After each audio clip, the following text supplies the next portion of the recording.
Boa noite a todos. Mais uma noite de encontro com o professor Walter de Andrade. Caminho para a iniciação. Boa noite. Boa noite a todos, sejam todos bem-vindos no nosso encontro Caminho para a Iniciação. Estamos aqui mais uma vez, né, como sempre, para conversarmos a respeito de muitos assuntos importantes. Né? Muitos assuntos importantes relativamente aos fundamentos iniciáticos, né, que é a base do nosso estudo. Né? Nós devemos dizer que esse encontro é destinado a dar a base filosófica e iniciática para aqueles que pretendem seguir o caminho da iniciação. Então, o encontro segue o caminho básico do conhecimento iniciático das idades. São duas bases fundamentais: a doutrina secreta de Helena Blavatsky e os ensinamentos do professor Henrique José de Souza, da Sociedade Brasileira de Eubiose, e com todos os ensinamentos de todos os grandes instrutores da humanidade, através dos tempos de todas as civilizações. Então, nós aqui, o objetivo é a síntese do conhecimento, a fim de propiciar aos pretendentes ao caminho da iniciação informações e valores importantes para essa finalidade. O outro encontro desse nosso encontro ao sábado, o encontro Caminho para a Iniciação, é propiciar a reflexão a respeito do momento evolutivo que a humanidade está vivenciando nesse início do século XXI, o início da Era de Aquário. Então, nós podemos dizer que este programa, essa live é Caminho para a Iniciação. Agora, existe o caminho da iniciação. Cada um pode escolher a escola iniciática de sua preferência, mas nós indicamos a Sociedade Brasileira de Eubiose.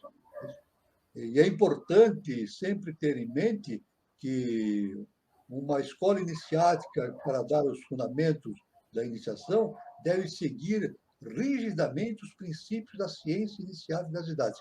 E esse é o caso da eubiose, através dos ensinamentos do nosso augusto mestre, o professor Henrique José de Souza. A pessoa, então, pode perguntar: como eu posso, então, me filiar à eubiose? Então, primeiro tem que fazer um curso inicial, chamado Grau Peregrino. Grau Peregrino. Depois desse grau peregrino, são mais 4 graus, fazemos 5 graus. Aí, então, depois de feito esses 5 graus, então a pessoa tem o direito de tornar-se membro efetivo da Sociedade Brasileira de Eubiose, chamada série interna. Então, ela pode participar de rituais, ler as revelações do professor Henrique de Souza, participar de tertúlias, todos os eventos da sociedade. Então, a pessoa vai me perguntar o seguinte: como que eu posso começar o curso peregrino, o grau peregrino? É simples. É só entrar no Google e colocar lá Sociedade Brasileira de Eubiose. Vai aparecer o site da eubiose. Ou então, pode colocar também no Google, colocar o seguinte endereço: www.eubiose.org.br. Então, www.eubiose.org.br. Ou então, no Google, é só colocar Sociedade Brasileira de Eubiose, vai aparecer lá o link, né, justamente o site da Eubiose. E lá no site tem o endereço, né, tem a localização de todos os departamentos que existem no Brasil. Endereço, e-mail, telefone, então está tudo certo. A pessoa entra em contato com o departamento e faz a sua inscrição. É isso? Então, é interessante que a pessoa faça a sua inscrição num departamento da sua própria cidade, né? Sua própria cidade. Fica mais fácil depois nas providências futuras, né? Para o entendimento dela com a eubiose. Então, aí está a indicação de como isso acontece, né? Isso acontece de maneira geral. Eu quero também falar aqui do meu livro que eu lancei, né? Que A Aurora dos Deuses no Braço de Órion. É um livro com fundamentos iniciáticos, estão todos convidados a adquirir. A indicação para a aquisição do livro está na vinheta desse encontro. Só procurar na vinheta, tem lá todas as indicações de como fazer. Muito bem. Então, nós vamos aqui continuar o nosso estudo, né? Nosso estudo a respeito da ciência iniciática das idades, seguindo justamente os ensinamentos de Helena Blavatsky e do professor Henrique de Souza. Em encontros passados, nós já havíamos falado da estrutura geral do universo, né? Vindo do Tati, o Tati, o imanifestado. O imanifestado produz a manifestação, produz todos os níveis universais. Né? Depois há uma manifestação da mônada, que as mônadas são faíscas, justamente do Parabrahma, né, que é proveniente do imanifestado. São faíscas, essas faíscas constituem as mônadas, essas mônadas fazem as suas projeções, descem e essas projeções vão descendo paulatinamente até o mundo físico mais denso, daí então começa o caminho de retorno, né? Nesse caminho, na descida, a consciência monádica perde a noção da sua essência divina. Então, ela tem que recordar e ganhar experiência em todos os níveis de evolução, aí a volta à casa do Pai. Ela vive em Brahma. A mônada nasce no Sol Central, vive em Brahma. Não sai de lá, ela emite projeção. Mas essa projeção descendo a um nível mais denso, tem que subir novamente até Brahma, aí, claro, acrescida de todas as experiências dos planos inferiores, incluindo mineral, vegetal, animal, hominal, super-humano e assim por diante. Então, é isso que nós estamos estudando, né? É um assunto bastante extenso, muito extenso. Ele não é fácil, é complexo esse estudo, muito complexo. Né?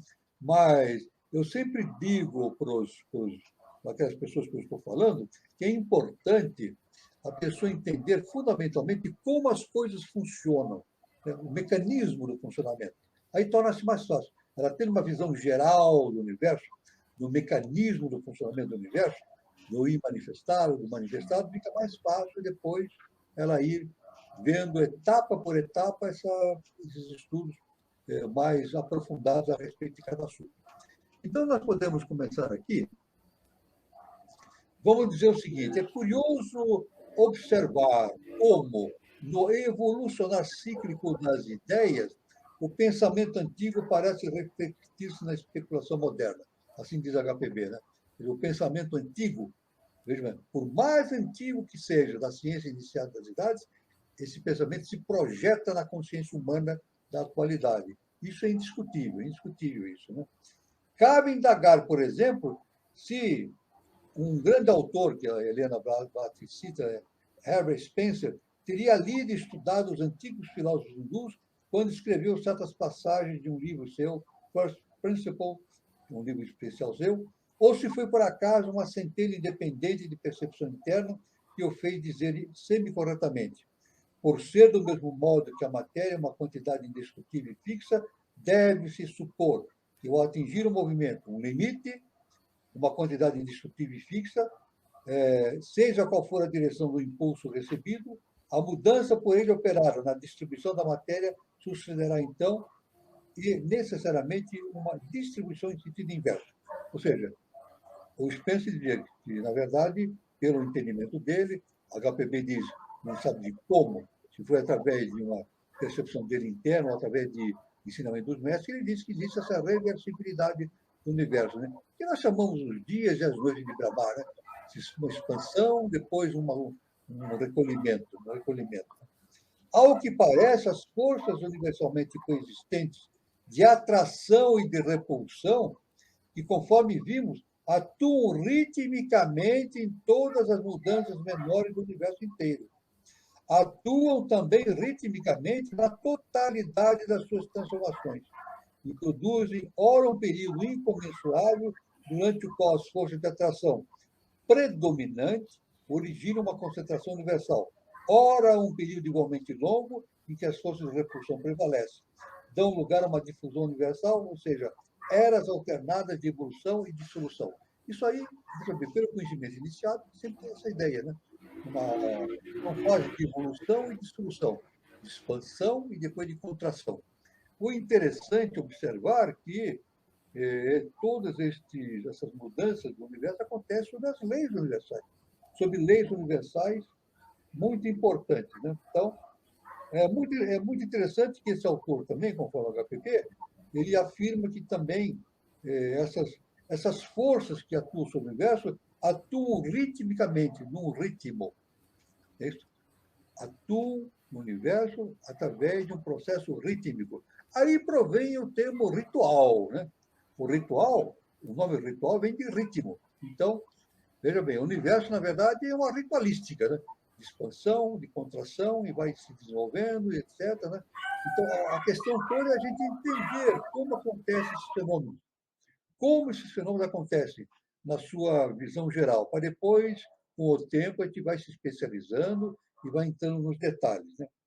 Sejam quais sejam os pontos de vista da ciência física sobre esse assunto, tem a ciência oculta ensinado desde há séculos que o Akasha, do qual o éter é a forma mais grosseira, o quinto princípio cosmo-universal, a que corresponde de onde procede humana, é cosmicamente uma matéria radiante, fria e plástica, criadora em sua natureza física, correlativa aos seus aspectos e partes mais grosseiras, e imutável nos seus princípios superiores.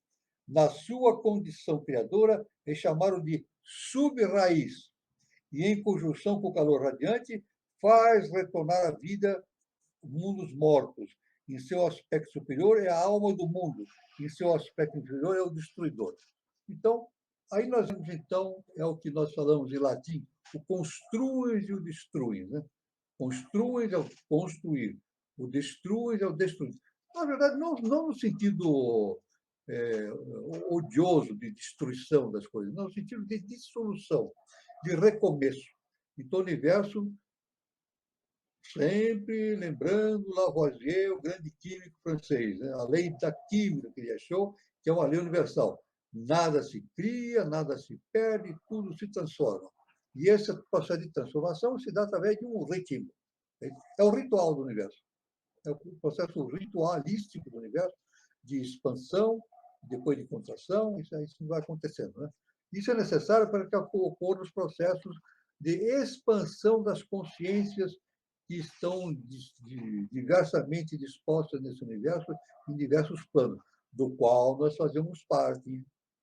A consciência humana faz parte do mundo humano, mas é claro que acima do mundo humano existem consciências superiores, super-humanas, subdivinas, divinas, que têm, evidentemente, através da sua evolução já percorrida, uma visão do universo completamente diferenciada daquilo que nós vemos através da nossa consciência. Então, isso é muito importante, esse entendimento. Né?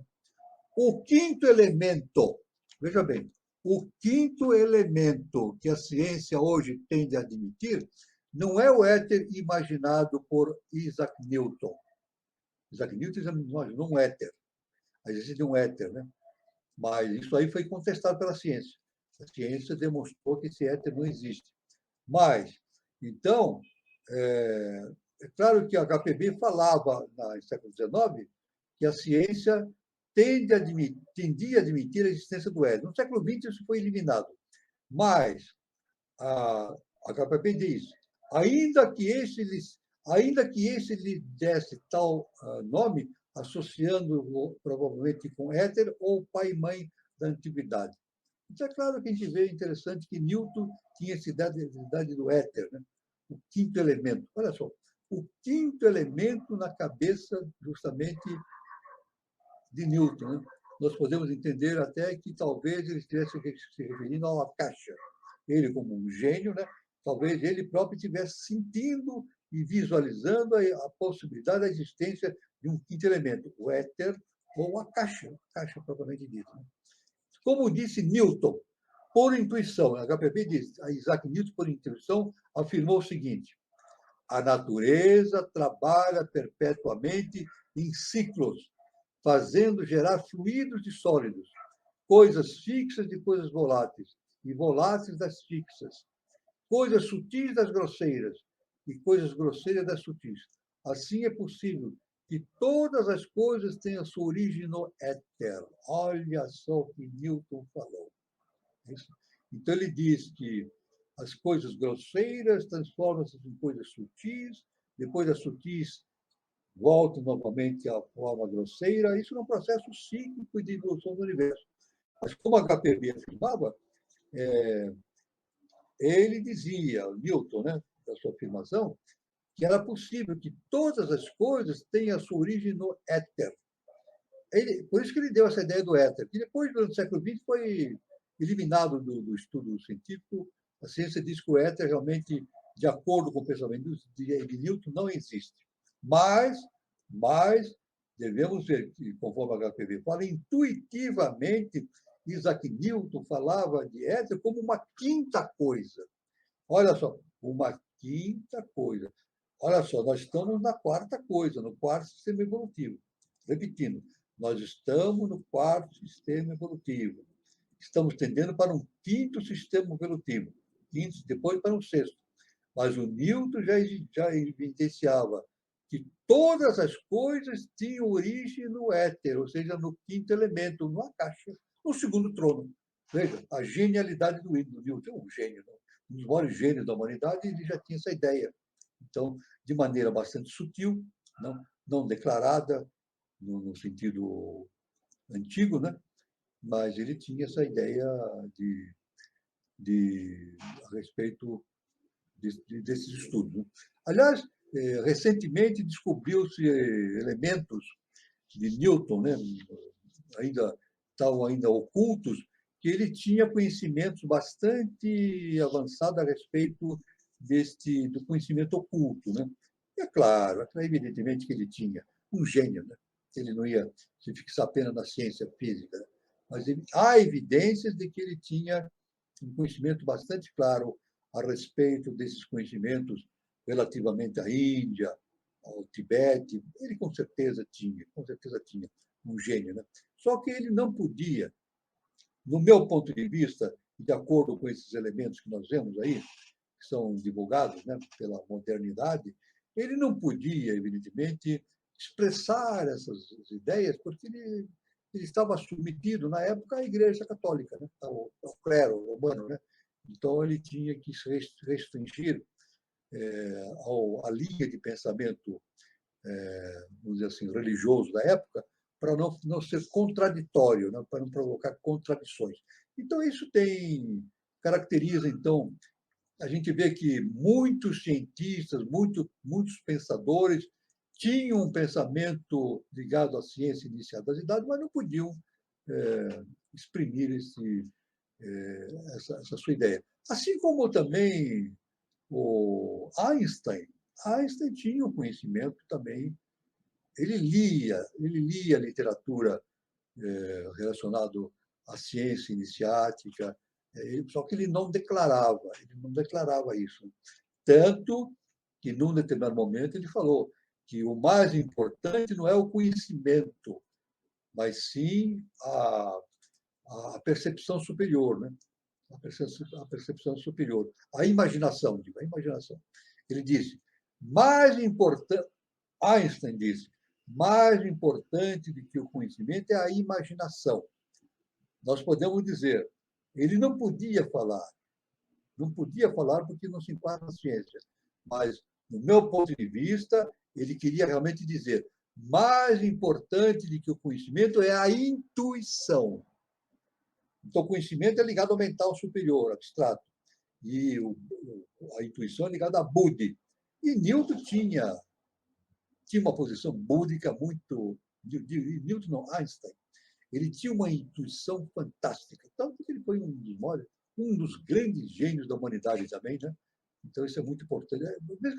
É bom a gente fazer esse relacionamento, né, entre a ciência iniciática e a ciência acadêmica, e a gente vai vendo pontos de contato. É evidente que no século XXI, agora, a ciência vai evoluir muito, e já está começando a dar passos bastante evidentes no sentido de fazer essa conjunção entre o conhecimento iniciático e a ciência acadêmica. Isso inevitavelmente vai acontecer. Mas, como sempre dizemos, inevitavelmente, mas devido à evolução espiritual dos cientistas, através do autoconhecimento. Newton tinha um autoconhecimento muito importante, né? E o Einstein também. Mas todos os grandes cientistas, agora no terceiro milênio, eles devem se dedicar, os mais proeminentes, e que queiram encontrar caminhos para expandir o conhecimento da ciência acadêmica, devem se dedicar ao autoconhecimento, à iniciação. A iniciação. Eles podem até falar outros nomes, que não esses ligados à ciência iniciática, mas necessariamente o processo de autoconhecimento. Né? Ora, o leitor não deve perder de vista, né? A HPB fala, né? Que as instâncias apresentadas no livro da HPB, né? Tratam unicamente da cosmogonia em nosso sistema planetário e do que é visível em torno deles após um pralaya solar. Veja só, isso aí nós já temos dito sucessivamente. Né? As instâncias, que nós vamos falar futuramente, das Diziano, Tibete, né? Ligada à cosmogênese, à antropogênese, apresentaram nos trabalhos de HPB, estão unidas unicamente ao nosso sistema planetário, o nosso sistema solar. Então, quando a HPB fala o nosso sistema evolutivo, ela diz o nosso sistema solar, é o nosso sistema evolutivo. Então, tudo que ela traz de conhecimento iniciático é relacionado ao sistema solar. É claro que devem, e necessariamente existirão outros sistemas solares, outras galáxias que têm todas, tudo é vida, tudo é movimento, tudo é evolução, e outros sistemas de processos, esquemas evolutivos que a gente nem pode imaginar como seja, a gente nem pode imaginar, né? Mas a HPB deixa bem claro que esse conhecimento iniciático é relativo ao sistema solar. Isso é muito importante, né? Os ensinamentos secretos referentes à evolução do cosmos universal não podem ser expostos, pois não seriam compreendidos nem mesmo pelas inteligências mais esclarecidas da nossa época. E parece haver poucos iniciados, até entre os de graus mais elevados, a quem seja permitido especular a respeito. Veja bem o que a HPB fala, né? Ela já afirmava, no século XIX, que esses conhecimentos transcendentais não poderiam ser expostos plenamente para os cientistas, porque eles não estavam preparados para isso, né? E mesmo, ela diz, né? Mesmo parece haver poucos iniciados que entendam esse fato, né? Aliás, a HPB ela teve um grande problema, né? Ela era cercada por vários cientistas. Era cercada por vários cientistas que a seguiam. E, de um momento para outro, esses cientistas passaram a persegui-la. Não é isso? Passaram a negar a existência do conhecimento que ela divulgava e até declaravam que tudo aquilo era uma invenção dela, ela plagiava conhecimentos. Simplesmente eles negavam, acabaram negando os conhecimentos da HPB e sofreu uma perseguição muito grande nos Estados Unidos. A HPB, Helena Petron Blavatsky, passou por uma perseguição muito grande, pessoal e intelectual, né? Então, isso é muito importante.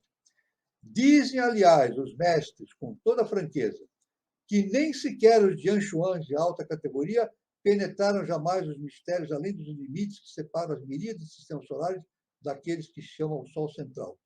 O que se traz à luz, portanto, entende só com o nosso cosmos visível, depois de uma noite de trabalho. Olha só, nem os Jianshuans, que são seres de alta evolução, entendem fatos de maneira ampla. Veja bem, a consciência, veja bem, existem níveis de consciência superiores ao nosso, no além a caixa, mas essas consciências estão condicionadas também ao seu processo evolutivo. Não é verdade?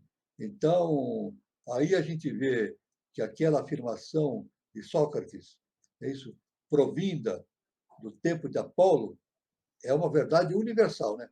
Tudo que sei, que nada sei. Até mesmo os grandes Jianshuans, que são seres de alta hierarquia, ignoram fatos pertinentes à evolução universal. Veja só que importante a imensidão que é esse conhecimento universal. Aliás, aliás, a HPB fala isso também, né? E isso nós expomos também. Mesmo para Brahma, o Sol central, ele desconhece a sua própria origem. Ele desconhece a sua própria origem. Nós já vimos anteriormente, e eu sempre falo isso, né? Que quando o Sol central, para Brahma, que está acima de Brahma, ele olha para o Criador, para o imanifestado, né? Para o Eterno, ele não vê o Eterno, ele vê apenas um véu chamado Mula Prakriti, um véu, que é a raiz da matéria. Então, o Criador, ou seja, o Eterno, fica oculto atrás de um véu, do véu, né? Então, aí que está o negócio, né? A situação, né? Existe o sistema desvelar. Então, o processo de iniciação é o desvelar, é o tirar esses véus que nos impede de ver as coisas superiores. Então, a gente vê que o próprio Sol central ele vai ter que desvelar esse véu de Mula Prakriti que o separa do Eterno. Veja como isso aqui é uma coisa muito importante, essa questão. É claro que, aí seguindo, só para encerrar essa parte inicial, antes de entrar no conhecimento das instâncias do livro de Xian, que forma a base da presente obra, é absolutamente necessário que se aprenda alguns conceitos fundamentais que informam e interpenetram todo o sistema de pensamento para o qual sua atenção vai ser dirigida. Estas ideias fundamentais são poucas em número, mas de sua clara percepção depende a inteligência de tudo que se segue. Não é necessário, portanto, encarecer o leitor quanto importa familiarizar-se com elas antes de iniciar a leitura da obra. Então, veja bem, aqui nesse ponto, então, a Luísa, ela estabelece proposições fundamentais para o entendimento universal e para entrar no entendimento das instâncias de Xian. As instâncias de Xian são conhecimentos muito antigos, lá do Tibete, relacionados com o processo de cosmogênese e antropogênese. Né? O processo de conhecimento dos mundos internos. Né? Mas o HPB diz que, para o entendimento dessas instâncias de Xian, era necessário ao conhecimento de determinados princípios fundamentais, ligados ao princípio, ao espírito, ao universo manifestado, né? O absoluto, o entendimento dos logos, o entendimento da eternidade do universo, a identidade fundamental de todas as almas e assim por diante. Mas isso aí nós vamos, na sequência, nós vamos entrando nesses detalhes, né? Mas de forma inicial, nós damos esse preâmbulo, essa visão geral, né? E foi muito importante essa nossa visão, dando essa ligação dos grandes cientistas, que são veículos do conhecimento, como Isaac Newton e Einstein, que são veículos do conhecimento superior, dos arquétipos que são trazidos para a Terra, e a HPB admite que isso, né, que muitos cientistas são veículos desse conhecimento superior, mas são veículos, né? Mas é claro que a HPB também admite que existem muitas consciências superiores, né? Todas as consciências superiores desconhecem profundamente conhecimentos que estão além do seu entendimento. Então, a gente vê a expansão, o horizonte infinito que existe na questão do entendimento do universo através desses princípios. Mas, evidentemente, para finalizar e passar, irmão, a nossa palavra para o irmão Carlos, que tudo isso é baseado num processo único da iniciação, o autoconhecimento. Ninguém vai conhecer esses assuntos todos em fontes externas. Veja, isso é importante. Ninguém vai conhecer esses assuntos através de fontes externas. A fonte está dentro de si mesmo, baseando-se no templo de Apolo, na inscrição do templo de Apolo em Delfos na antiguidade. Homem, conhece a ti mesmo e conhecerás os deuses e o universo.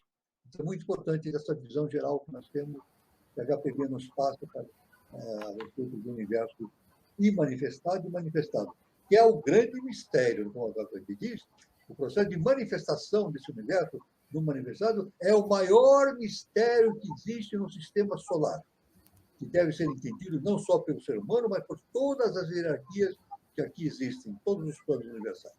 Eu passo aqui a palavra ao nosso irmão Carlos, para dar sequência, ele vai fazer seus comentários, e a gente vai prosseguindo através da interação com os nossos irmãos. Então, já tem algumas perguntas, mas antes eu quero dar minhas considerações, professor, porque essa parte de destrói, constrói é muito complicada, e o senhor colocou de uma maneira que esse é um movimento vital, né? É uma coisa, é um movimento vital, aquilo que gera vida. Por exemplo, na natureza, né, tudo se decompõe, tá? Para gerar uma nova vida, germinar algo novo. E o que eu achei interessante dessa abordagem também, professor, é que da matéria bruta precisa ter uma vida-energia, algo sutil, né, professor, para o desenvolvimento daquilo. Na natureza a gente vê a semente, e eu estou aqui graças à união do meu pai e da minha mãe, né? A gente então precisa da união de dois corpos para gerar a gente, e a gente é o quê? É uma matéria bruta, e ao mesmo tempo a gente tem uma vida energia ali, e através dessa união que a gente vai desenvolver toda a evolução da humanidade, a evolução do planeta. Isso daí é espetacular, né, professor? Exatamente. A gente vê pela própria sequência da HPB, ela traz evidências que Newton também dizia isso, né? Olha, Isaac Newton, ele falava que existe uma dissolução do universo e depois uma construção, mas isso está relacionado. Né? Aquilo que é construído vem da parte que foi destruída, né? E aquilo que se constrói se destrói uma vez, né? E também nós podemos ligar, né? Com o grande Lavoisier, né? Olha só o conhecimento que o Lavoisier nos trouxe. Nada se cria, nada se perde, tudo se transforma. Esse construi e destrói, ou construir e destruir, na verdade é uma maneira maiábica de se entender. Né? Na verdade, é a transformação. Na verdade, quando a gente vê a destruição, existe uma ideia de desorganização, né, do conteúdo existencial, mas, na verdade, aquele conteúdo ele vai se dissolver na sua essência para depois construir novas possibilidades evolutivas. Então, a gente vê que existe uma conexão muito grande. Olha só, existe uma conexão muito grande entre os grandes cientistas e o conhecimento iniciático. Né? Citando aqui, Einstein, Lavoisier, Isaac Newton e outros tantos. Né? Existe uma conexão. Por quê? Por que existe essa conexão? Porque o cientista ele não é cientista por si mesmo. Não. Isso é importante a ciência entender. É importante a ciência entender isso. O cientista não é cientista por si mesmo. O cientista é um veículo. E ele precisa estar preparado para trazer, através da sua mente, do seu conhecimento, esses arquétipos para a face da Terra. Isso é muito importante para o entendimento do terceiro milênio. O terceiro milênio é necessário a ciência ter esse entendimento para que a evolução da ciência ocorra de maneira bastante ampla, em direção de novos horizontes de entendimento. Veja como é fantástico essa visão que a gente tem do universo já no século XIX, falando dessa questão toda, né? E citando grandes cientistas e assim por diante. Muito bom, professor. E o Júlio Teixeira ele faz uma colocação muito legal. Olha o que ele coloca. A mônada, enquanto onda de vida, é o Jiva sideral. E, em sua homenagem, a quarta hierarquia recebeu o nome de Jiva, a caminho de Jivatman, volta do filho pródigo. Interessante isso, né? Exatamente. Nós somos Jiva, né? Somos Jivas a caminho de Jivatman. Agora, veja bem, complementando essa ideia do nosso irmão Júlio, muito interessante essa ideia dele, veja bem, agora a hierarquia que nós fazemos parte é Jiva. Mas veja, novamente nós podemos dizer, nós não somos Jivas. Nós estamos vivendo aqui na quinta raça mãe, a ariana, né? Justamente a essência é Jiva. Mas nós não somos jiva, nós estamos passando pela consciência jiva. E depois nós vamos mudar de estratégia evolutiva, adquirir outros nomes sucessivos, né? Em hierarquias superiores, e passando sempre por experiências em hierarquias superiores. Então, na verdade, nós, nós não somos exatamente isso ou aquilo, nós estamos passando pela experiência de um determinado plano universal. Mas o nosso irmão fala, Jiva caminha de Jivatman. Nós, Jivas, a caminho de Jivatman. O que é Jivatman? Jivatman justamente é a realização do Cristo interno, né? Atman é o Cristo interno. Então, Jiva está a caminho da sua expansão para Jivatman. É isso? A volta do filho pródigo para a casa do pai. E o que significa? O que significa tornar-se Jivatman? Significa tornar-se um adepto. Olha só. Tornar-se um Jivatman, ou seja, a consciência humana atingindo a consciência crística. Consciência crística, né? O Cristo interno é o processo de Eucaristia. É um processo de Eucaristia. O indivíduo, então, faz a transformação interna e se transforma na consciência de Cristo, nosso Cristo interno. Né? É justamente o Jivatman, que é o caminho que nos leva para a casa do Pai. Então, aí está, então, a quarta hierarquia, nós vivendo a experiência Jiva, a caminho de Jivatman, justamente o nascimento do nosso Cristo interno. Isso é muito importante o que o nosso irmão Júlio afirmou. Muito importante. Parabéns. A Alice Pinto também coloca, professor, a opinião dela em relação ao destrói e constrói. Ela diz o seguinte: à medida que vamos expandindo a consciência, o entendimento de todo esse processo de criação, constrói e destrói, torna-se muito simples, né, de compreensão de todo esse processo, né, professor? E é isso que eu falei no início, né? O senhor coloca, porque esse constrói e destrói é difícil da gente entender, mas do jeito que a HPB, do jeito que o senhor colocou, o Isaac Newton também, a coisa fica de uma simplicidade de compreensão muito grande, né? Olha bem, o nosso mestre, o professor Henrique José de Souza, nosso excelso professor Henrique José de Souza, ele falou o seguinte: é a contradição, veja a contradição do processo, dentro desse processo. Ele diz o seguinte: o universo é muito simples. Não sou eu que estou falando, o professor falou. O universo é de uma simplicidade extrema. Mas é tão simples, mas o nosso entendimento concreto, e das hierarquias superiores também, em seus diversos planos, é que complica a coisa. Na verdade, é o não uso do entendimento interno, do autoconhecimento, que complica o entendimento. Mas é tudo muito simples. Isso o nosso professor, nosso mestre fala. Então, a nossa irmã Alice fala, né? Torna-se de muita simplicidade a compreensão dos mesmos. Torna-se de muita simplicidade a compreensão dos mesmos. Agora, veja bem, a simplicidade para o entendimento das coisas depende do autoconhecimento. Do autoconhecimento. Veja bem que interessante. O autoconhecimento, veja bem, nós temos aqui, na filosofia, existe um capítulo justamente que trata do conhecimento, da origem do conhecimento, chamada teoria do conhecimento na filosofia. Né? Então, o que se tem no conhecimento é o seguinte: existe um observador e um objeto. Isso é básico. O básico para o conhecimento.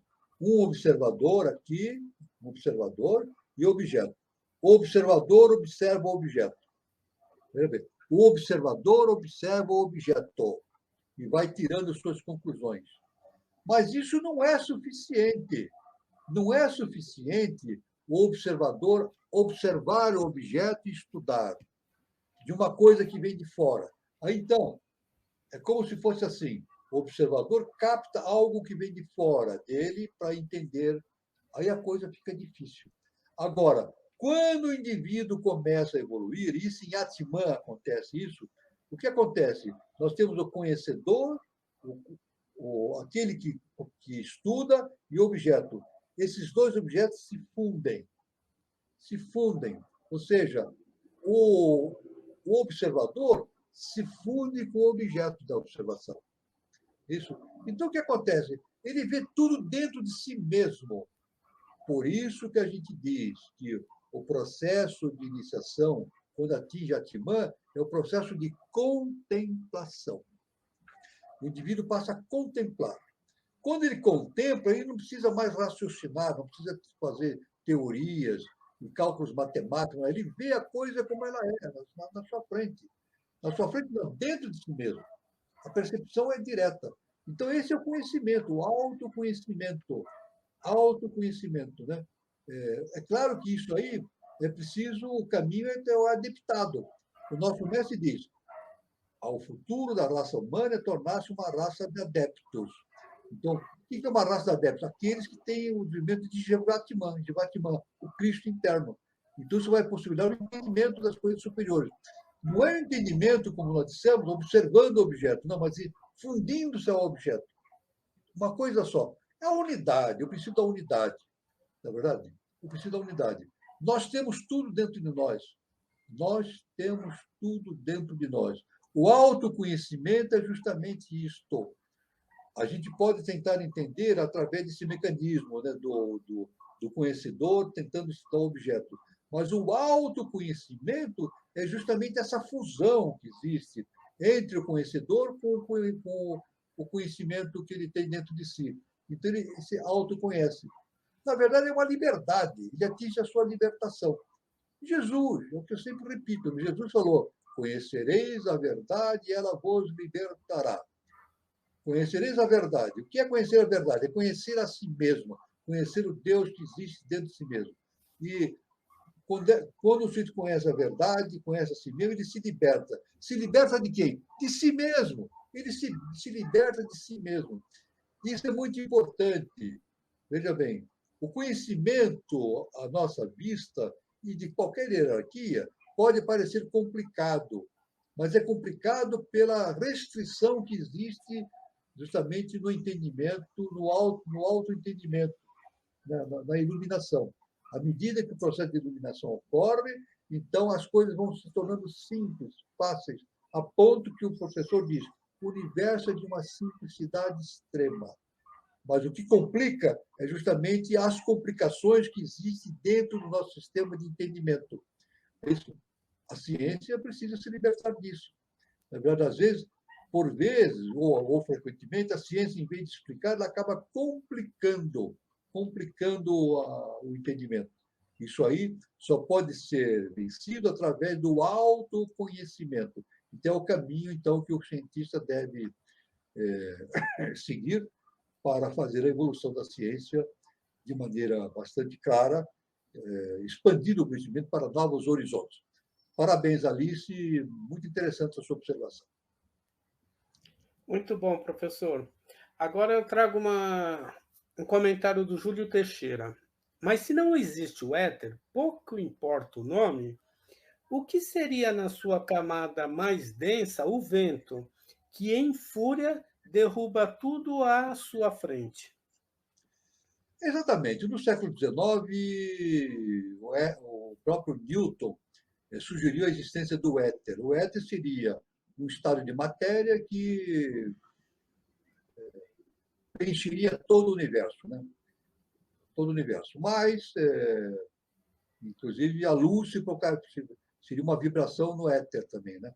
Mas depois, no século XX, a ciência foi se aprofundando no estudo, né? E através de uma concepção da ciência, chegou-se à conclusão que o éter, aquele éter imaginado por Newton, não existe. Não existe. Mas ele existe, claro que existe. É isso. O éter, na verdade, o éter é um estado de consciência, é um nível de consciência do universo. E nós podemos, então, dizer que isso que o Newton chamava de éter é o segundo trono.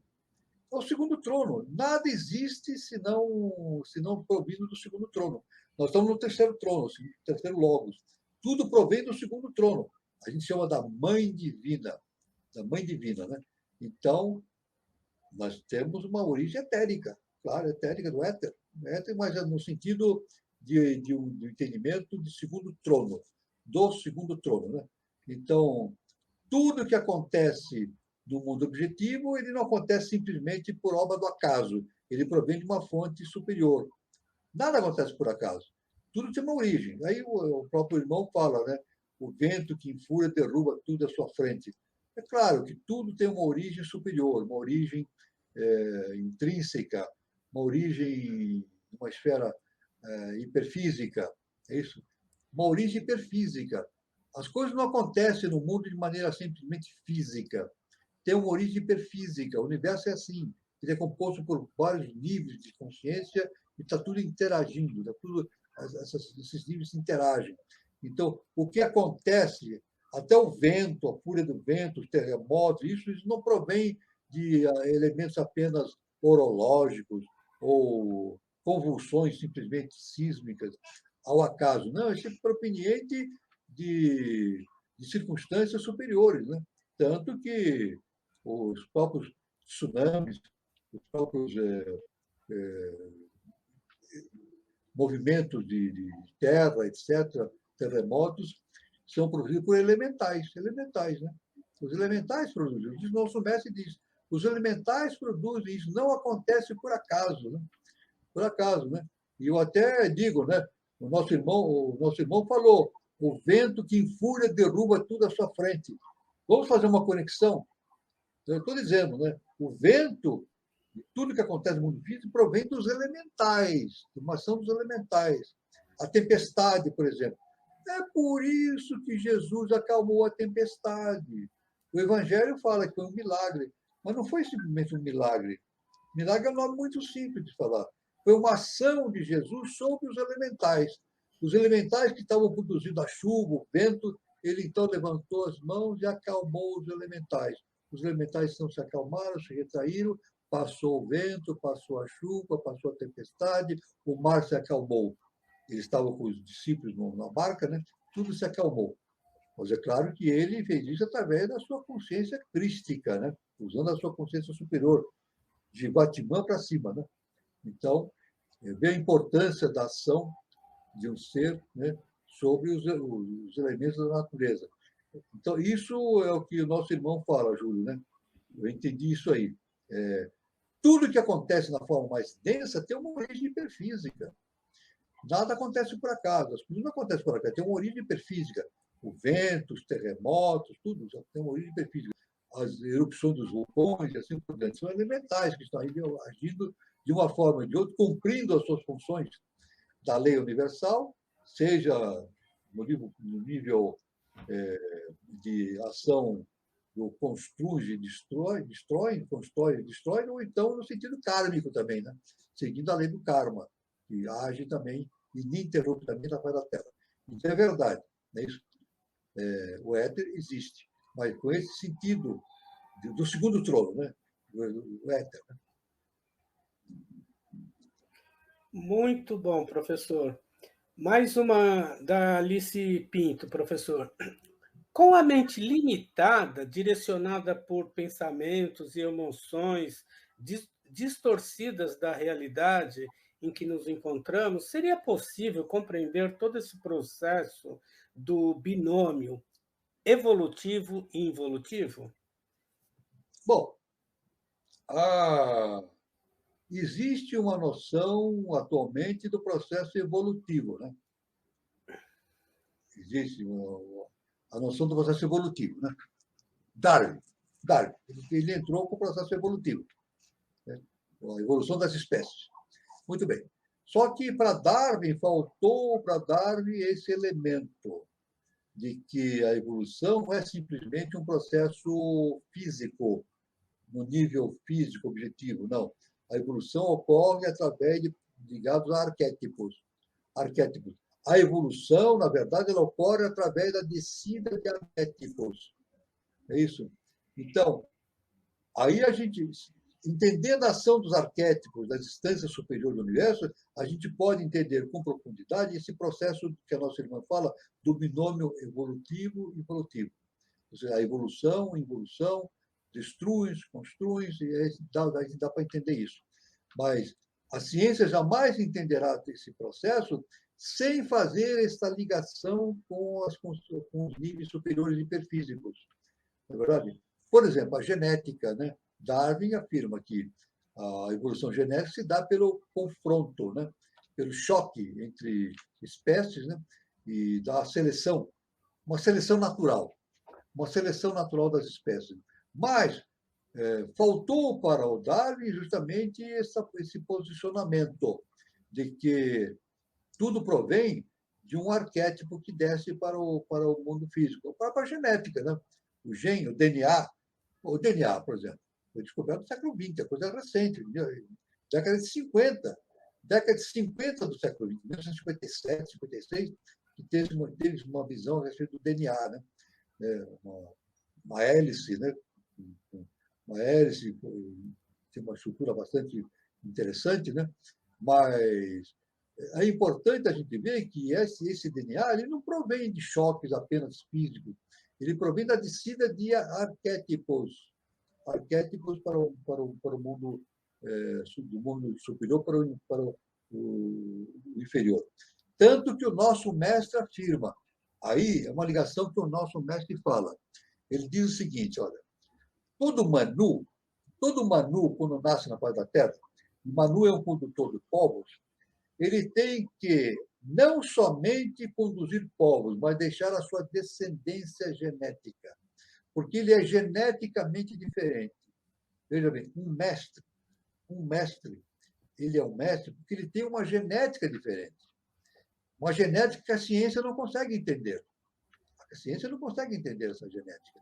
Então, é necessário que ele deixando filho, proles, então ele deixa a semente dessa genética para a posteridade.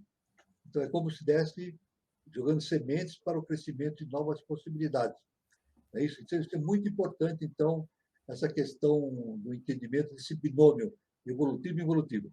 Mas esse binômio de evolução e involução não pode ser entendido se apenas considerarmos a parte física, como o Charles Darwin informou. Eu até, pessoalmente, eu nunca li nada a respeito disso. É uma conclusão minha, qualquer um pode concordar ou discordar.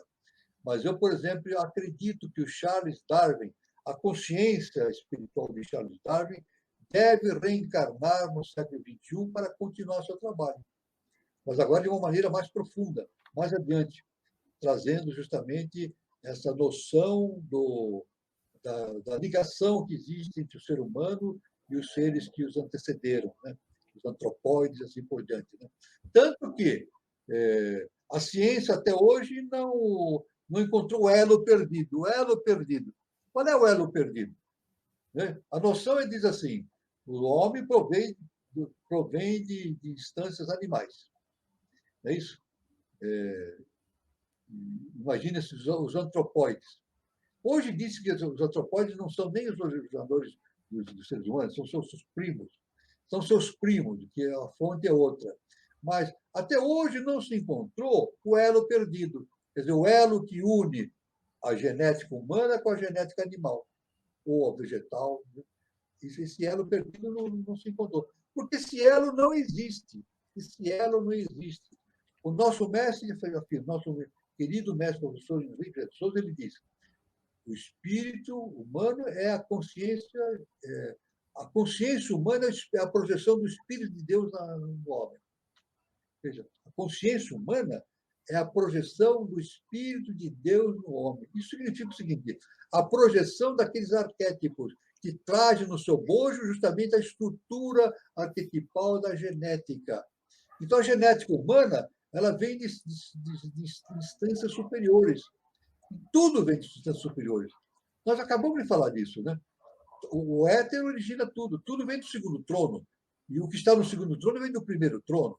O que está no primeiro trono vem do Sol central. Está tudo relacionado. Né? Existe uma pirâmide que vai se abrindo, né? da unidade para a diversidade, é isso? E essas interações ocorrem. Né? Então, nada acontece por acaso. O nosso mestre falou, nada acontece por acaso. E no bojo dessas transformações, conforme Lavoisier, tudo se transforma, existe uma lei cósmica agindo. Nada acontece por acaso. Uma lei cósmica que vai fazendo a interação de todos os processos de evolução genética, né? Porque, se a gente analisar no aspecto microbiológico, por exemplo, uma bactéria, o flagelo de uma bactéria, a bactéria tem uma bactéria, tem o flagelo, são umas projeções das bactérias que fazem a sua movimentação. A ciência, estudando microscopicamente, com ultramicroscópio, esses flagelos, a gente vê que a estrutura é muito complexa, é de uma complexidade muito grande, tudo se encaixa, é um mecanismo como se fosse assim uma projeção de engenharia, é uma engenharia cósmica, só um flagelo somente o flagelo de uma bactéria. Imagine tudo que existe. É uma engenharia cósmica. A gente pode até dizer assim, né? Existe uma engenharia cósmica que faz o projeto, e esse projeto, olha só, essa engenharia cósmica faz um projeto que é o arquétipo, e o arquétipo vai descendo e plasmando na face da Terra tudo aquilo que acontece. Nada que acontece na face da Terra é por acaso. Como dissemos, o vento, a genética, o que seja. Nada acontece por acaso. Tudo provém de uma fonte original. Basicamente é isso. Tudo provém de uma fonte original. Senão, a ciência vai atingir esse entendimento. Vai atingir, mas é necessário um autoconhecimento. E justamente como a nossa irmã Alice falou, quando esse entendimento for atingido, então vai se entender esse processo do binômio evolutivo e involutivo. Essa relação que existe entre a unidade e a diversidade. O processo de imanifestado e manifestado, que obedece uma lei cósmica universal, justa e perfeita, e que tudo acontece dentro de limites perfeitamente delineados e planejados pelas consciências que são superiores a nós, até a consciência superior, que é o eterno. Muito bom, professor. A Andréa Fátima, ela pergunta o seguinte, professor: o éter não é o puro prana? Então, nós vamos dizer o seguinte, o éter, veja bem, vamos dizer prana. O prana provém do segundo trono. É isso? Aliás, vem Forrati e Kundalini. São três energias que provêm: Forrati, Kundalini e Prana, provém do segundo trono. Né? O Prana, então, ele vem realmente, o éter é o puro Prana. Eu digo assim, o Prana vem do éter, vem do segundo trono. O éter vem do segundo trono, isso, Prana. Aliás, o nosso querido professor Henrique de Souza, ele faz uma correlação astronômica do segundo trono, e ele mostra que, astronomicamente, o segundo trono, a fonte de energia, é justamente o Cruzeiro do Sul. O Cruzeiro do Sul. Ele diz que é um portal energético. Dali passa, as energias vêm do alto da linha caixa, passam pelo Cruzeiro do Sul e caem sobre a Terra. Tudo. Na verdade, tudo. E nós podemos fazer uma relação do segundo trono com o nosso Sol também, o nosso Sol. Né? O segundo trono tem a cor azul. E o nosso mestre diz que o Sol não é amarelo. Olha só, olha que interessante. O nosso mestre diz assim, o Sol não é amarelo. O Sol é azul. A verdadeira cor do Sol é azul, porque é o segundo trono. É o segundo trono. A Mãe Celestial. Representa a Mãe Celestial. E é por isso que na Igreja Católica, a Divina Mãe, a Mãe Celestial, qual é a cor do manto de Nossa Senhora? É azul. Pronto, olha aí. Entendemos tudo. O manto, a gente vai na igreja, a gente vê Nossa Senhora no altar, qual é a cor do manto dela? Azul. E o nosso mestre indica que ele é azul por fora e amarelo por dentro. Ou seja, azul por fora e manifestação do amarelo, que é o primeiro trono. Tudo se encaixa. A gente vê, quando a gente começa a fazer esses estudos da ciência iniciática, na própria religião a gente consegue entender o porquê da simbologia que existe em todo este a simbologia que existe nas religiões. O manto de Maria, o manto de Maria, que é o segundo trono, né? É justamente azul. Então, então podemos dizer assim, o prana vem do éter, o prana vem do segundo trono. Não só prana, mas com forrati e kundalini também. Essa é a resposta importante dentro do conhecimento iniciático das idades. Muito bom, professor. O Anderson Baldo, ele pergunta o seguinte: qual a mecânica para a Densificação. a realização dos arquétipos superiores na humanidade? A mecânica para a densificação, a realização dos arquétipos, veja bem, a mecânica, agora é uma pergunta bastante interessante, qual é a mecânica? Como é que funciona esse mecanismo? É isso? Nós podemos dizer que esse mecanismo funciona através de veículos. Veículos. Veja, a lei não se projeta simplesmente, diretamente no plano universal, por sua própria essência. Ela tem que ter veículos. Tem que ter veículos. O universo é assim. O que é o universo? É uma cadeia de veículos. É uma cadeia interligada de veículos. Vem desde o mundo mais denso até a eterna. Uma cadeia de veículos. Tudo vai se manifestando através de veículos, através de vibrações específicas. Então, a gente vai perguntar qual é a mecânica. A mecânica que nós podemos entender pela doutrina secreta é justamente o preparo da essência que existe na face da Terra para a recepção desses arquétipos superiores. Arquétipos superiores. É claro que, veja bem, esses arquétipos vão sendo projetados, mas é necessário que também a densificação da consciência humana vá passando por uma sutilização. Esse é o segredo. É necessário que o mais denso se torne mais sutil. É isso. Esse é o ensinamento do nosso mestre. Nós estamos no quarto sistema evolutivo, estamos caminhando para o quinto sistema evolutivo. Qual é o quinto sistema evolutivo? O éter, é o Akasha, justamente é o segundo trono. Então, nós devemos passar de Jiva para Jivatimã, atingir o nosso Cristo interno, para chegarmos justamente ao Akasha. Akasha, justamente o segundo trono. Então, a mecânica é essa, veicular. A mecânica é sempre essa, veicular. É necessário que existam veículos específicos para que tudo aquilo que existe nos mundos superiores se projete na face da Terra. E esses veículos vão aparecendo. Através dos tempos, esses veículos vão aparecendo. Por exemplo, a HPB foi um veículo. Helena Petrovna Blavatsky, o que ela foi? Ela mesma falou, eu não fiz nada por mim mesma. Eu sou veículo dos mestres. O próprio Jesus, o Cristo, falava isso. Ele dizia que não era ele que fazia. Ele dizia assim, não sou eu que faço as coisas, é o Pai que faz por meu intermédio.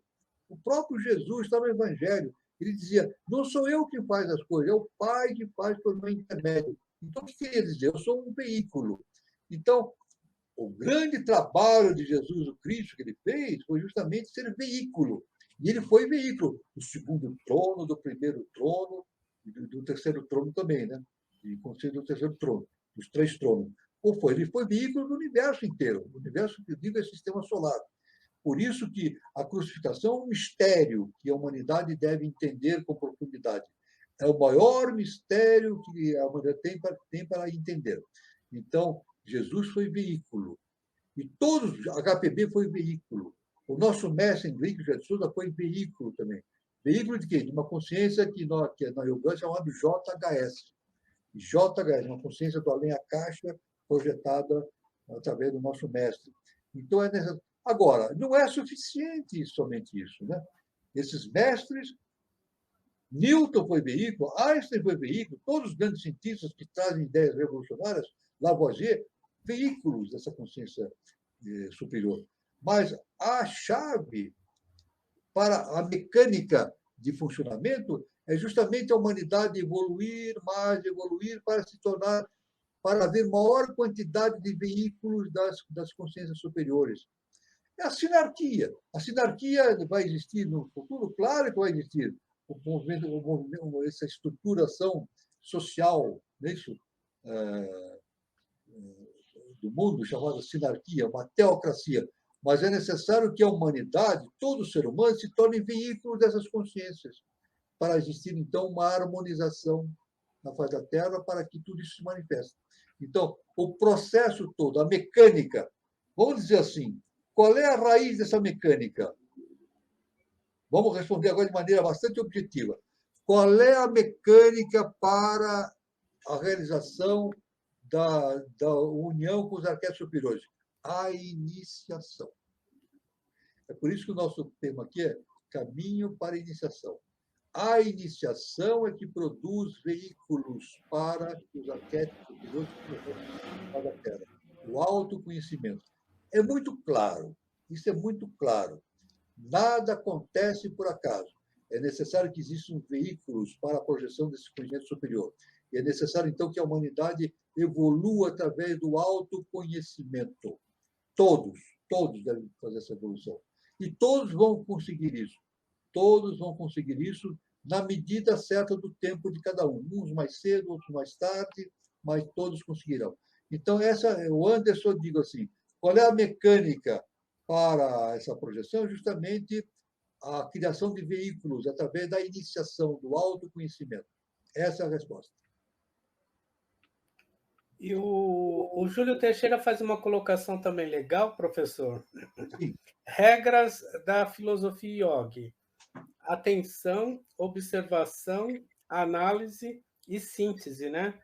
Se a gente fizesse isso em relação à natureza, né, professor, a gente ia aprender tanta coisa, né? Evidentemente.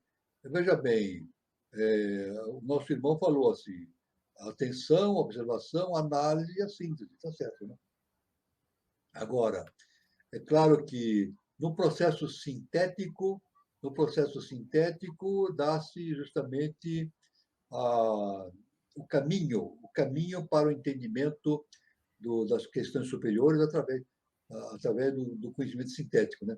Tanto que a nossa mente superior, nós temos uma mente concreta e uma mente superior, a mente sintética, é a síntese. Mas não é o final, é o caminho da síntese que nos leva a Buda e depois a Atman. A síntese é justamente esse caminho que nos leva para o conhecimento superior, né? Então, é muito importante essa observação do nosso irmão Júlio, né? Da atenção, observação, análise e síntese. É isso? Então, no processo final sintético, então há uma reunião de todos os fatores que estavam sendo observados e tire-se uma conclusão geral. Mas é necessário que a mente humana esteja preparada para a realização deste processo através do mental concreto ou sintético. Nós estamos evoluindo para isso. A raça ariana está desenvolvendo um mental sintético. Isso, veja, a raça ariana está desenvolvendo a capacidade do mental sintético. Mas não é o final, é uma possibilidade da síntese ligado justamente com depois Budi, com a intuição, e que o leva para a situação de Jivatman, o Cristo interno.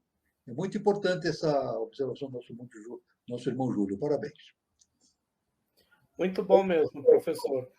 A Paloma Oliveira, ela coloca o seguinte, professor: quem seria o senhor Maitreya? Ele vai projetar no Brasil? Obrigado pelo conhecimento. Veja bem, eu quero dizer o seguinte: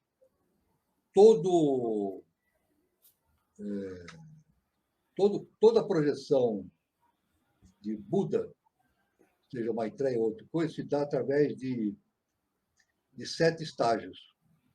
Bodhisattvas. Então, um Buda é constituído por 7 Bodhisattvas. 7 Bodhisattvas. Podemos entender que Jesus o Cristo é o quinto Bodhisattva. Quinto Bodhisattva. Quinto. E dentro da escola iniciática, daqui do nosso processo iniciático, dado pelo nosso querido professor Henrique de Souza, ele nos dá justamente o surgimento de mais 2 Bodhisattvas, ou 2 Budas. Buda é nome de palavra, Bodhisattva. Né? Então, fazendo 7 estágios evolutivos. o que dá o Maitreya. O Maitreya, justamente, quando isso vai acontecendo, então essa consciência superior Maitreya se projeta na face da Terra, né? Agora, novamente devemos dizer o seguinte, né? Quem seria o senhor Maitreya que vai se projetar no Brasil? É uma consciência búdica relativamente ao futuro da humanidade. Tanto que nós estamos na era de Maitreya, nosso mestre diz, a era de Maitreya. A era de Maitreya está se realizando, ela está se organizando. Mas essa era de Maitreya, ela prevê o quê? A evolução das consciências humanas para a recepção desse conhecimento superior. É isso? Porque os Budas são seres que evoluíram antes de nós. Por exemplo, Jesus Cristo é o quinto Buda, o quinto Bodhisattva.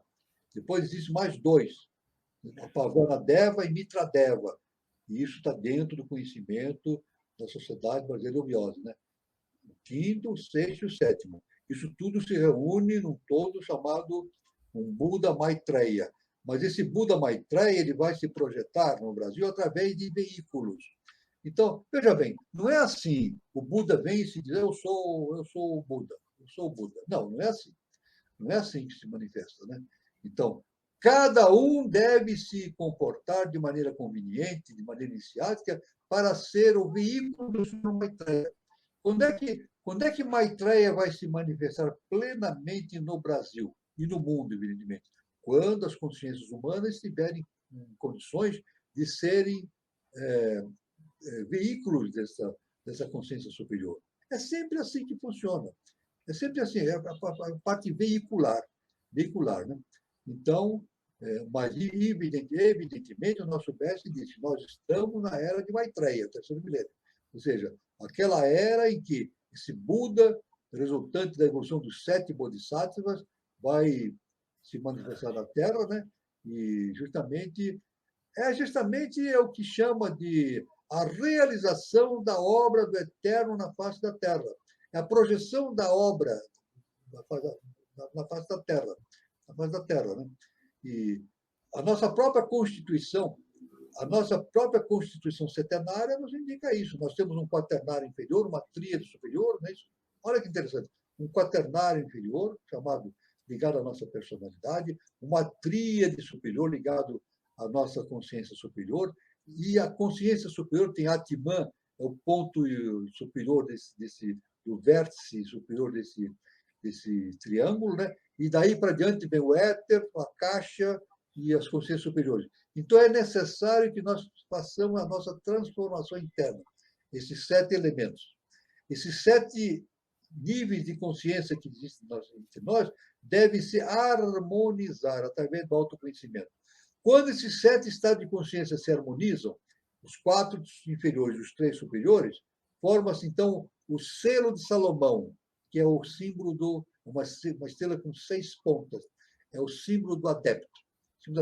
Então, está pronto.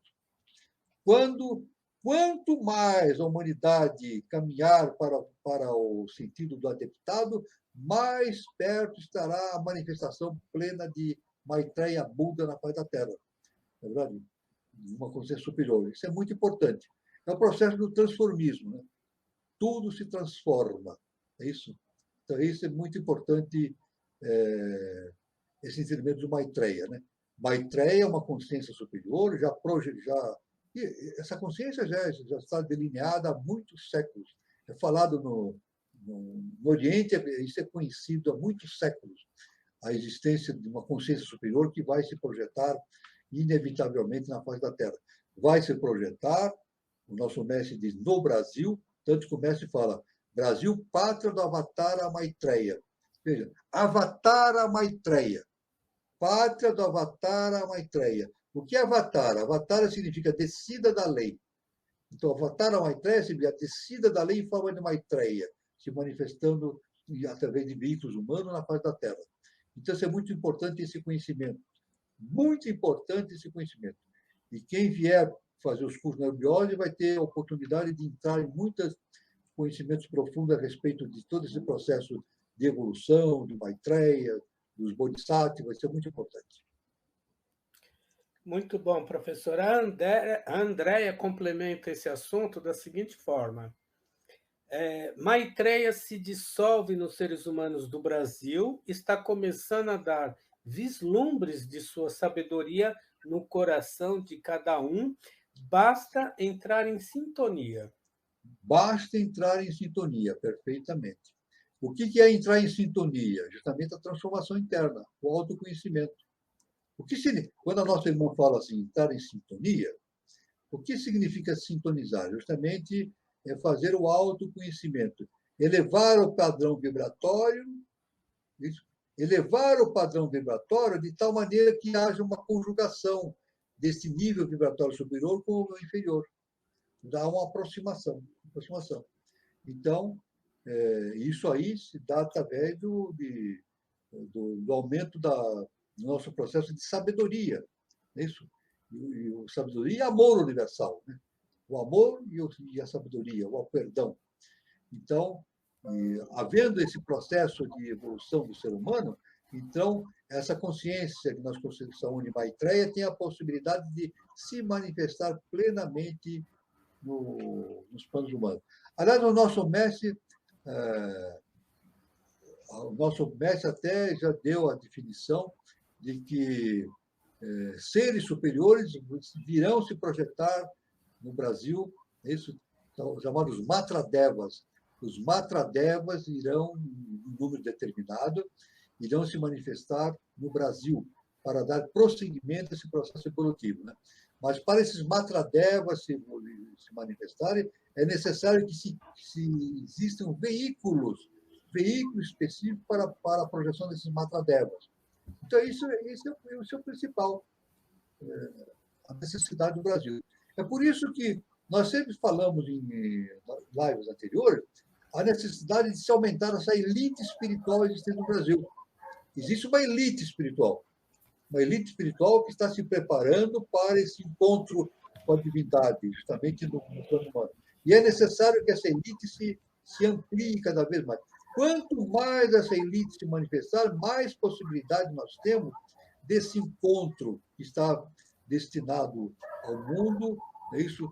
E o nosso mestre prevê que esse encontro deverá se dar magnificamente no ano 3005, por isso que é o canal 3005, é o nome do canal 3005, né? Esse encontro deverá ocorrer de maneira bastante evidente no ano 3005, quando toda a humanidade, não digo que esteja na fase de adeptado, mas já uma fase de receptividade para receber as influências dos mundos das instâncias superiores.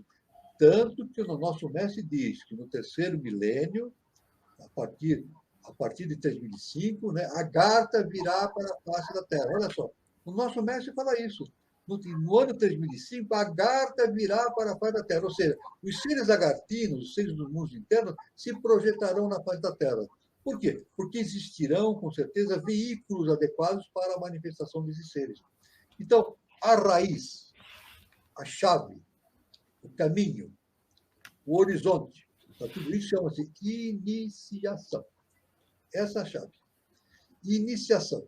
O caminho de iniciação, autoconhecimento. Essa é a chave para todo esse processo evolutivo que vai acontecer e já está acontecendo na humanidade. Muito bom, professor. O César Cecília, ele coloca o ciclo de 10.000 anos ou a era de Maitreya a partir de 2005, conforme JHS.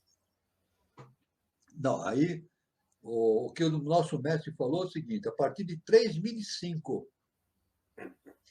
10.000 anos a partir de 3005. Isso faz parte da revelação do nosso mestre, não a partir do ano 2005. Em 2005 começou a era de Maitreya. Isso o nosso mestre diz.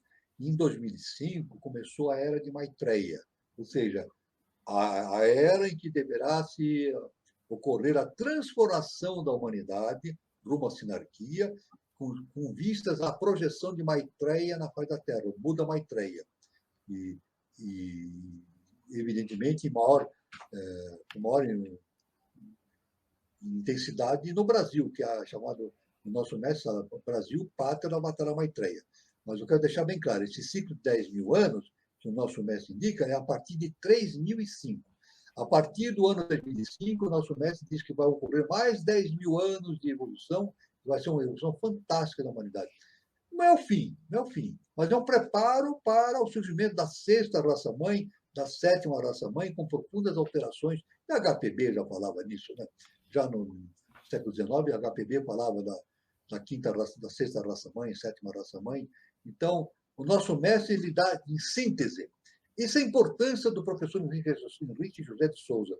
Ele dá todo esse conhecimento e sintetiza de uma forma bastante objetiva, né? Então, isso nos auxilia muito no entendimento de todo esse mecanismo do terceiro milênio, ligando a 3005, 10 mil anos para frente, ligando com a sexta raça-mãe, sétima raça-mãe, etc. Muito bom, professor. O César falou que ele tem uma gravação do professor falando sobre isso, né, professor? Sim, sim. Mas eu vou colocar aqui também um comentário do Vitor Guedes. Existe um livro bastante interessante que fala sobre este assunto, se chama Quando Ele Voltar. É um livro espírita, mas o autor faz uma boa observação sobre esse tema. É interessante. O livro espírita. Eu não, realmente não li esse livro. Eu já li muita literatura espírita, li muita coisa. Do Chico Xavier, André Luiz, Ramatiz, né? Muito livro. Né? Mas especificamente nesse esse livro eu não li. Mas a literatura espírita tem muita informação importante, porque vem de uma raiz iniciática, né? Que é o Allan Kardec, né? Então foi dentro dos moldes espíritas, né? Que é justamente uma tônica específica, né? Mas tem muitos conhecimentos muito importantes. Né? E aí, como o nosso irmão fala, o autor faz uma boa observação sobre o tema. Então, está aí. Quem quiser, é interessante ler esse livro. Né? Aliás, a nossa situação dentro da eubiose é isso. Deve se ler de tudo. Né? O nosso mestre apenas diz o seguinte: a gente não deve perder tempo com livros que não têm importância, que nitidamente não nos levem a lugar nenhum.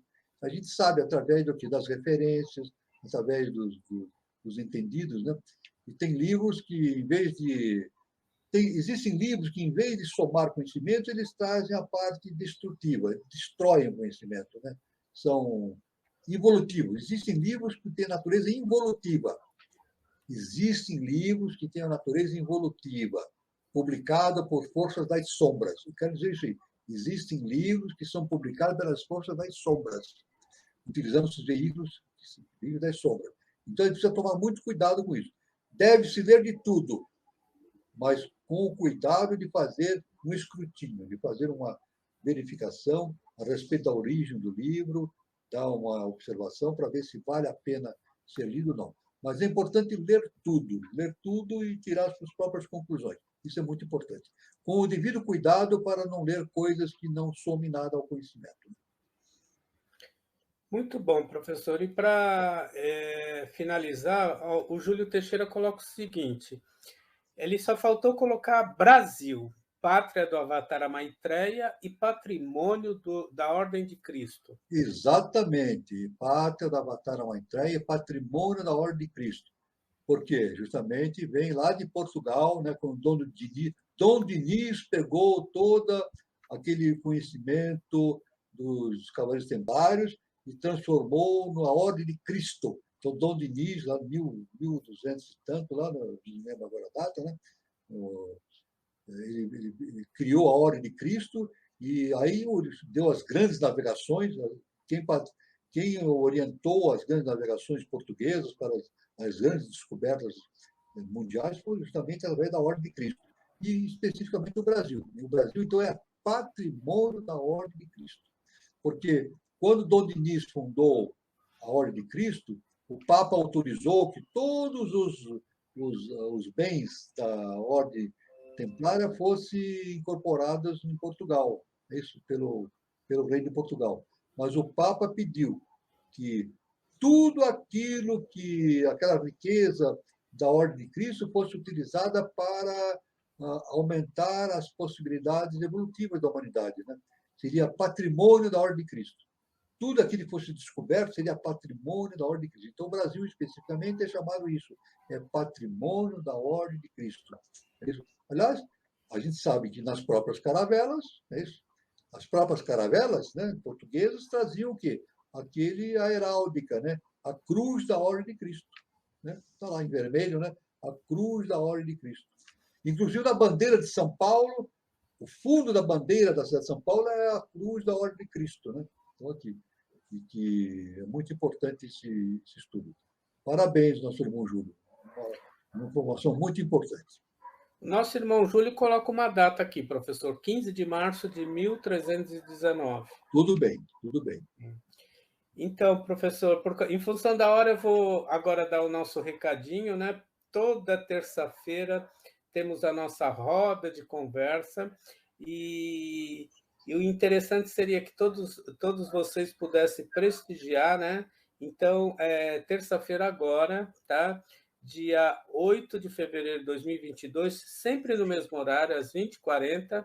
Então, tem a nossa roda de conversa, tá? Então, é um projeto bicentenário, ocupação do Planalto Central e a expedição Roncador Xingu.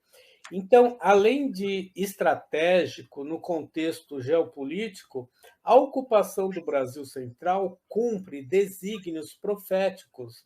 Heróis se destacam, em especial os da expedição Roncador Xingu. Então, o professor Marcos Pisa, professor de Brasília, Distrito Federal, será o apresentador dessa roda de conversa, né? E os mediadores serão os nossos queridos Daniela Troncoso e Eduardo Nunes. Então, é um tema muito interessante, né? Não, porque, além de contar uma história do Brasil, é uma história muito presente, né? Porque a expedição Roncador Xingu vibra naquela região até hoje. Então, o tema é muito interessante, é muito atual, é muito presente. E então prestigie terça-feira agora, dia 8 de fevereiro, no mesmo horário, às 20h40, tá, professor? E nós estaremos aqui, né, professor, no próximo sábado, no encontro Caminho para a Iniciação. Antes de me despedir, eu quero agradecer a participação de todos, tá? Vocês ajudam a deixar a dinâmica do programa muito legal, muito interessante. São perguntas muito inteligentes e bem oportunas ao tema que está sendo debatido. Eu quero agradecer a participação de todos, desejar uma boa noite, bom final de sábado, bom domingo e até a próxima. E eu quero lembrar, né, que, com certeza, nesta apresentação que vai ser feita, né, na terça-feira, vai ser falado sobre os irmãos Vilas Boas, né, com certeza. Né? Justamente foi ali, através de Minas Gerais, né, que houve a entrada, né, uma entrada inicial do Xingu, né, na década de 40, né, então foi muito importante. E a gente vê que nada acontece por acaso, né? Irmãos Vilas Boas, depois o Juscelino Kubitschek, a transferência da capital para o centro do Brasil, isso tudo faz parte de um processo da era de Maitreya. Então, o Brasil é patrimônio da ordem de Cristo. Era Brasil, pátria da Batalha Maitreya e patrimônio da ordem de Cristo. Então, essa palestra vai ser muito importante para todos e muito importante. Bom, tudo bem, irmão Carlos? Podemos encerrar, então. Posso? Pode encerrar, professor. Muito obrigado a todos pela participação, ficamos muito felizes, né? E luz, paz e amor para todos, e até terça-feira, né? Para a palestra, e até sábado que vem, e fique com Deus. Até.